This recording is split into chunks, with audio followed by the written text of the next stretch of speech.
민수기 17장 12절로 마지막 절 23절까지의 말씀 적으셔서 여러분이 한 절씩 번갈아 읽으시겠습니다.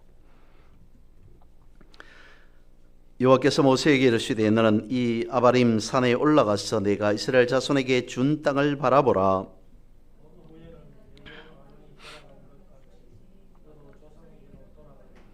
이는 신광야에서 회중이 분쟁할 때 너희가 내 명령을 거역하고 그 물가에서 내 거룩함을 그들의 목전에 나타내지 아니하였음이니라. 이 물은 신광야 가데스의 머리바 물이니라.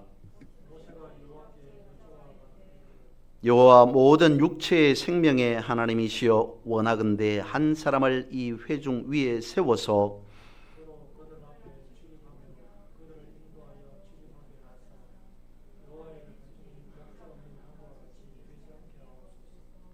여호와께서 모세에게 이르시되 눈의 아들 여호수아는 그 안에 영이 머무는 자니 너는 데려다가 그에게 안수하고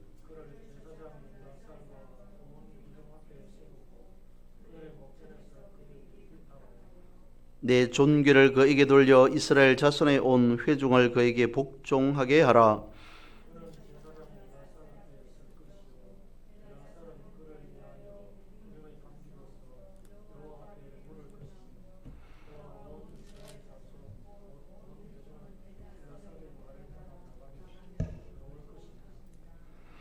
모세가 여호와께서 자기에게 명령하신 대로 하여 여호수아를 데리다가 제사장 엘라살과 온 회중 앞에 세우고 그에게 안수하여 위탁하되 여호와께서 모세에게 명령하신 대로 하였더라. 아멘.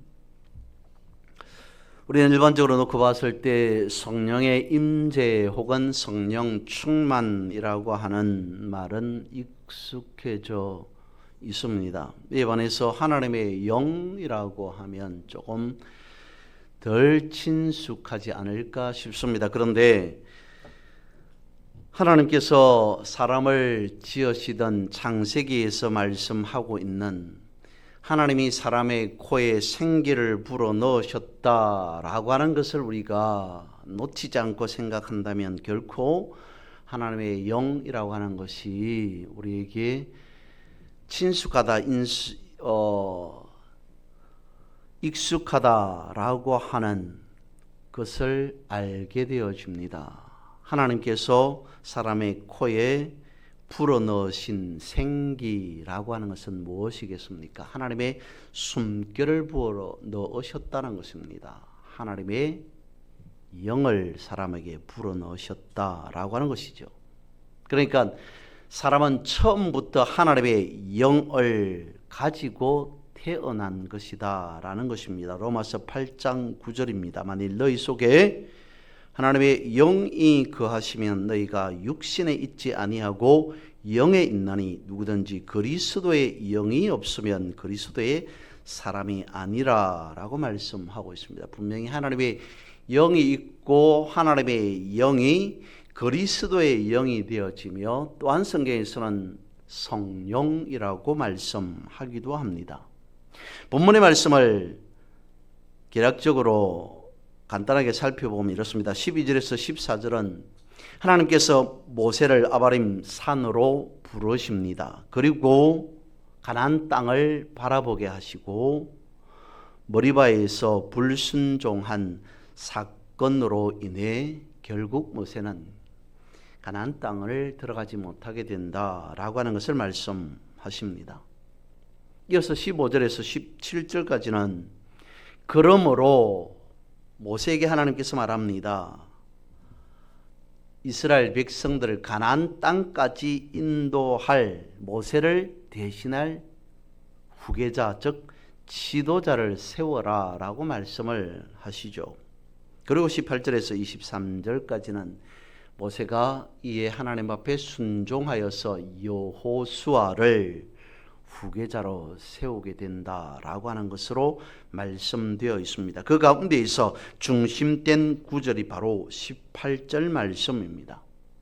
모세의 차기 지도자로 선택받은 여호수아는 하나님 보시기에 그 안에 영이 머무는 자이다 라고 말씀하고 있습니다.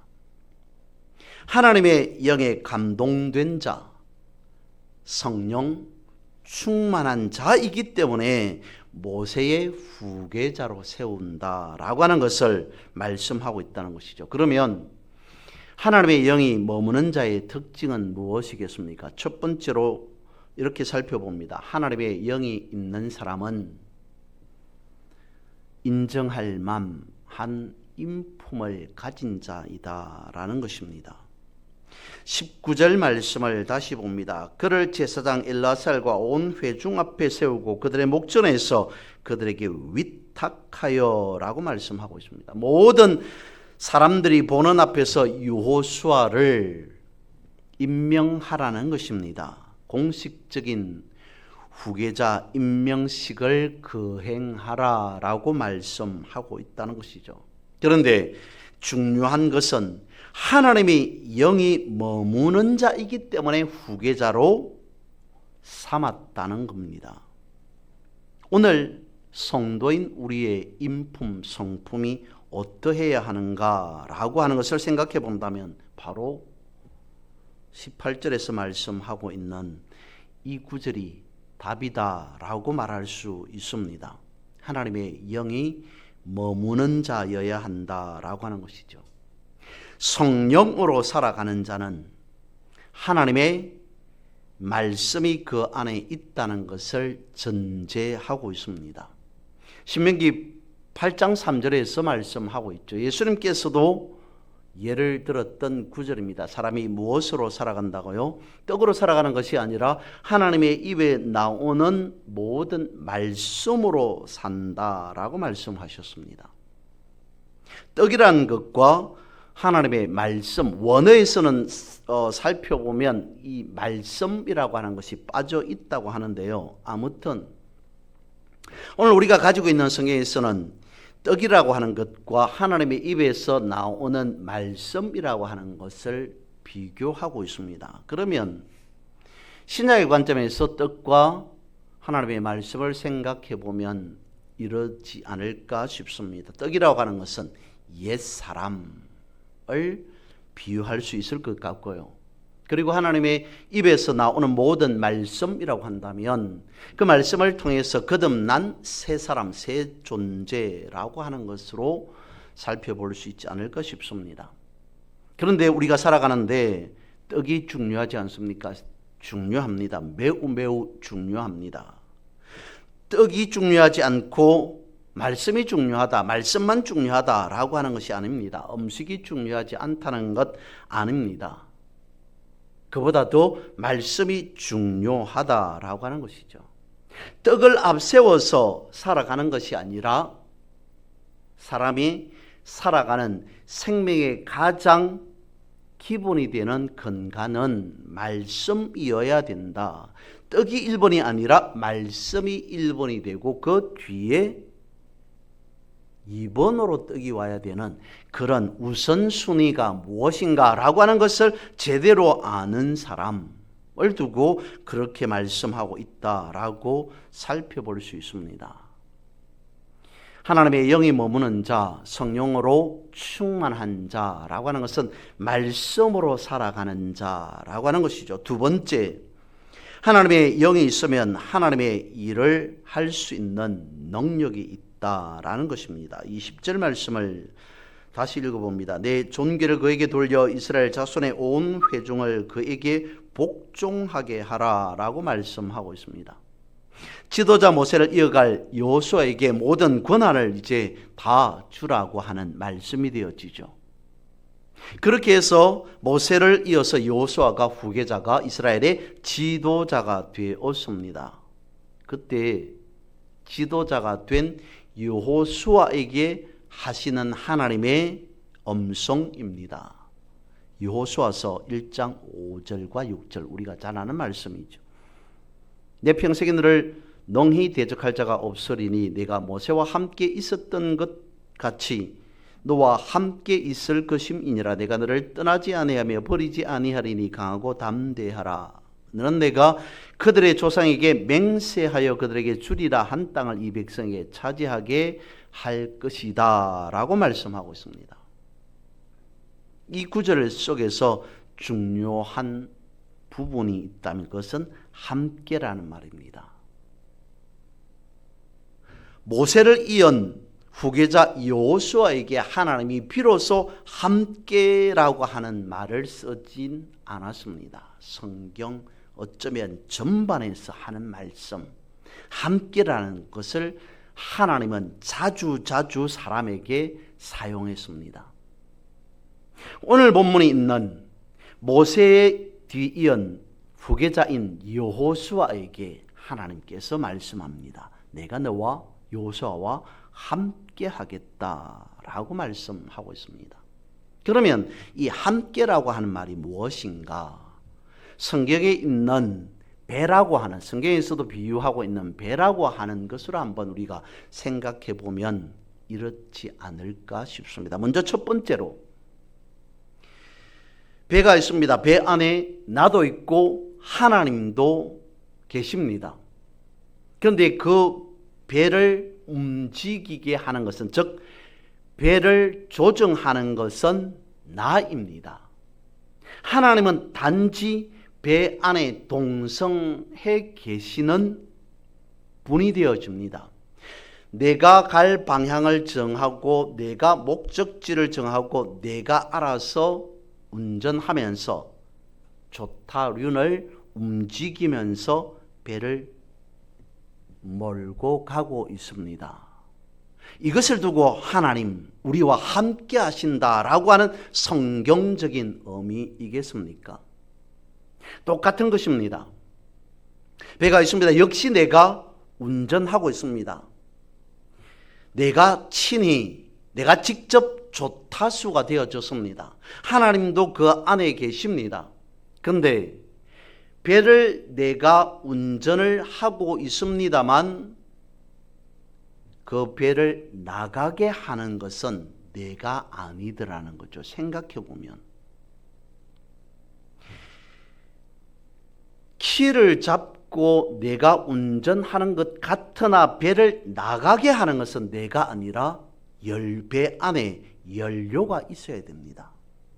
예전에 작은 배는 돛담배로서 바람으로 그 다음에 노로 운행이 되어집니다만 동력선이라면 최소한 나가게 할 수 있는 연료가 있어요. 물론 그 안에 엔진이 있고 뭐 다양한 것을 말할 수 있겠습니다만 중요한 것을 연료라고 보았을 때 연료가 있어야만 배를 앞으로 전진하게 할 수 있습니다.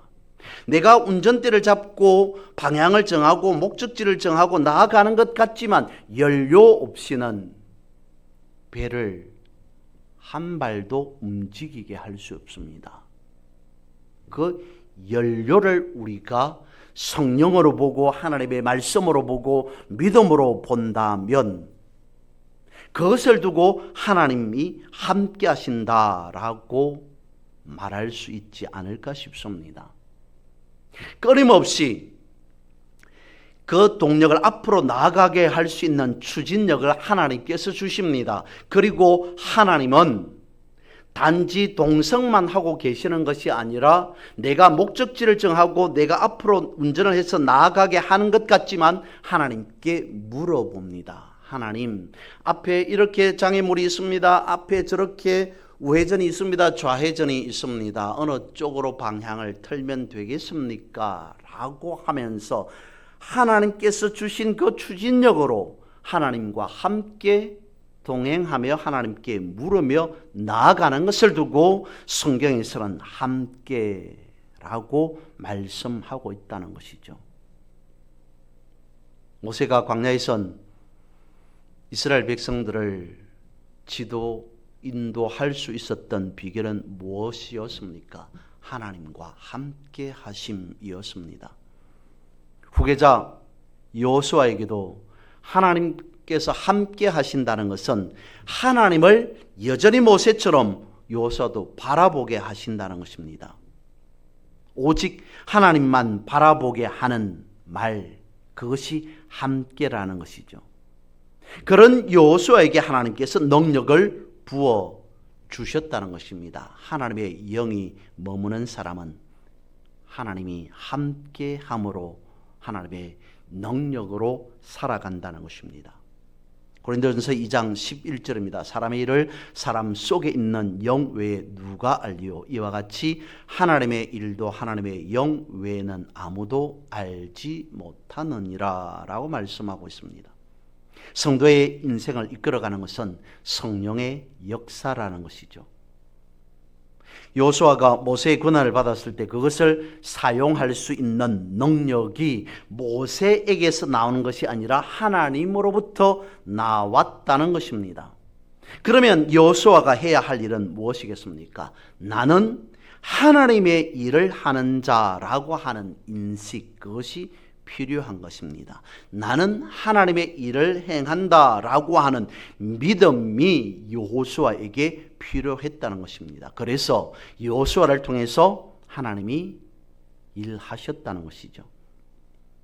우리가 알아야 할 것이 있다면 나를 통해 하나님이 일하신다는 것입니다. 하나님의 능력이 내 안에서 흘러나오게 하는 것, 이것을 두고 성경은 성령의 임재 그리고 성령 충만이라고 말씀하고 있습니다. 스가랴 4장 6절입니다. 그가 내게 대답하여 이르되 여호와께서 스룹바벨에게 하신 말씀이 이러하니라. 만군의 여호와께서 말씀하시되 이는 힘으로 되지 아니하며 능으로 되지 아니하고 오직 나의 영으로 된다라고 말씀하고 있습니다.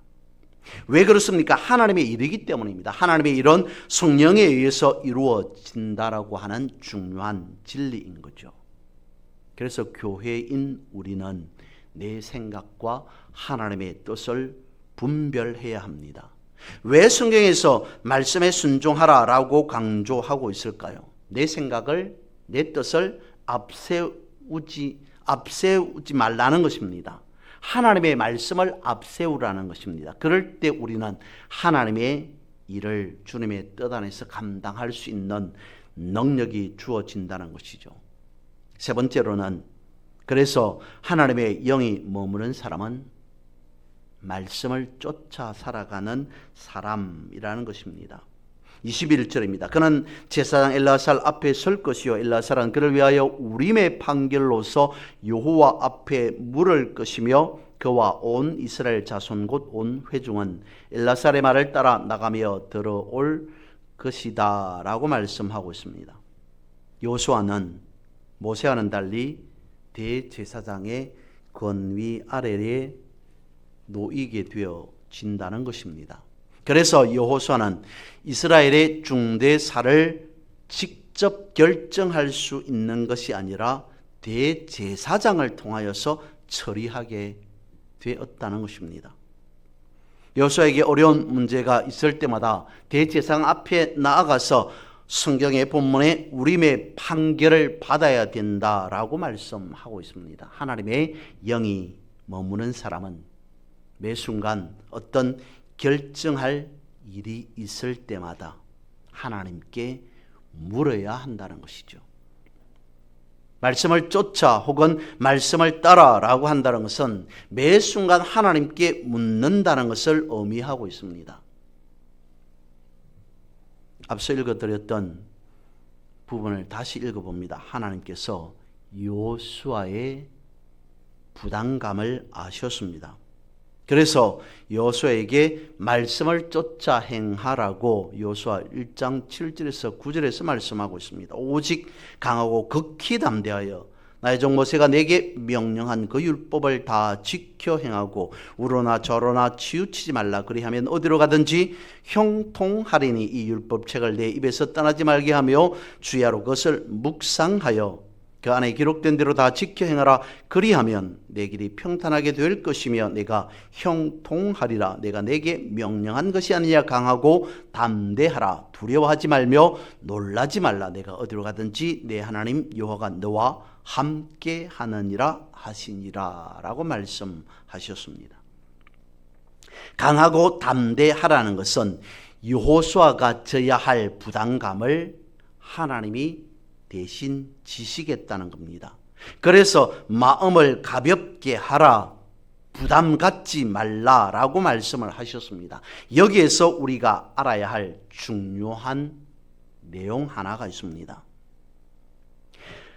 하나님께서 여호수아가 얼마만큼 부담을 가지고 있을까라고 하는 것을 충분히 아셨습니다. 그래서 여호수아서가 시작되어지는 1장 말씀에 읽어드린 바대로 또한 우리가 아는 바대로 하나님께서 계속 여호수아에게 이렇게 저렇게 말씀하셨습니다. 무엇이라고요? 함께 하겠다. 그러므로 강하고 담대하라. 강하고 담대하라 라고 말씀을 하셨습니다. 그 가운데에 무엇이라 말씀하고 있습니까? 나의 종 모세가 내게 명령한 그 율법을 다 지켜 행하고 좌로나 우로나 치우치지 말라. 율법책을 내 입에서 떠나지 말게 하여 주야로 묵상하라 라고 말씀하고 있습니다. 여호수아가 어떤 문제에 부닥쳤을 때에 물론 지도자, 후계자라고 하는 그 앞에 놓인 상태입니다마는 심각한 어떤 문제 앞에 놓였을 때 이 말씀을 붙들어라, 그리고 하나님 앞에 물어라, 고하라, 뭐 어떻게 하라 라고 말하는 것이 아니라 이제 하나님의 일을 수행해 나갈 여호수아에게 하나님께서 이렇게 말씀하셨다는 것입니다. 중요한 것이 무엇이냐? 먼저라는 것입니다. 말씀을 앞세워 살아간다는 것을 하나님은 중요시 여깁니다. 우리 또한 마찬가지가 아닐까 싶습니다. 하나님께 늘 물으며 살아갑니다. 기도하면서 살아가게 되죠. 그런데 우리는 주로 언제 기도하느냐라고 하는 것을 한번 생각해 보아야 한다는 것입니다. 대부분 어떤 일이 일어나고 난 뒤에 우리는 기도하지 않을까 싶습니다. 하나님께서 오늘 본문을 통해서 그리고 여호수아에게 무엇이라고 말씀하시는가? 하나님이 원하시는 것은 먼저 물어라 라고 하는 그것이었습니다. 문제가 생기고 난 이유가 아니라 어떤 일을 하려 할 때에 그때 하나님의 영이 머무는 자는 먼저 묻는다는 것입니다. 시편 119편 105절에서 말씀하고 있습니다. 주의 말씀은 내 발의 등이요 내 길의 빛이니이다.